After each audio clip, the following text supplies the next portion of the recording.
আর যাকে ফিল করবা তাকে বিয়ে করবা, ঠিক কিনা? ভালো না বাসলে বিয়ে করা যাবে? কথা বলেন না কেন? বিষ্ণু ইসা ইসলাম বলেছেন, যে যাকে বিয়ে করবে সেজন্য তার এমন কিছু দেখে নেয় যেটা দেখার ফলে তার প্রতি তার ভালোবাসার সৃষ্টি হয়। এটা সুন্নাত।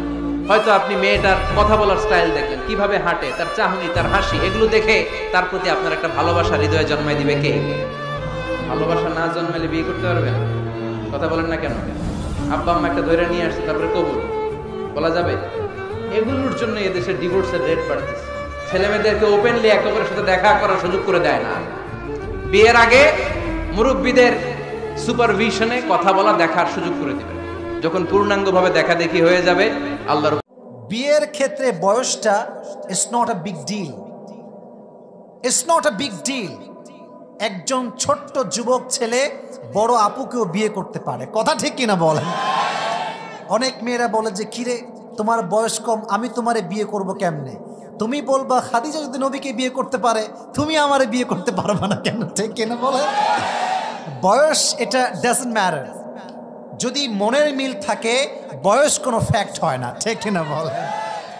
তো খাদিজা রাদিয়াল্লাহু তাআলা। কাজী নজরুল ইসলাম অল্প বয়সে বিয়ে করেছেন। আমাদের স্বাধীনতার স্থপতি, এদেশের মহান নেতা বঙ্গবন্ধু শেখ মুজিবুর রহমান অল্প বয়সে বিয়ে করেছেন। মহাত্মা গান্ধী অল্প বয়সে, সব বড় বড় নেতারা অল্প বয়সে বিয়ে করেছেন। কিন্তু তারা যে সফল হয়েছে, কোনো সমস্যা হয়েছে? কথা কয় না। আমাদের স্বাধীনতার স্থপতি বঙ্গবন্ধু শেখ মুজিবুর রহমান, উনি সফল না ব্যর্থ?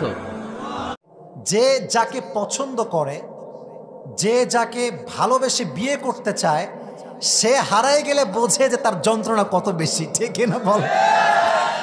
দেখবেন যারা ছ্যাঁকা খায় এরা গাঁজা মদ খেয়ে জীবনটাই ব্যাখ্যা করে ফেলে। এরকম যুবক আছে না নাই?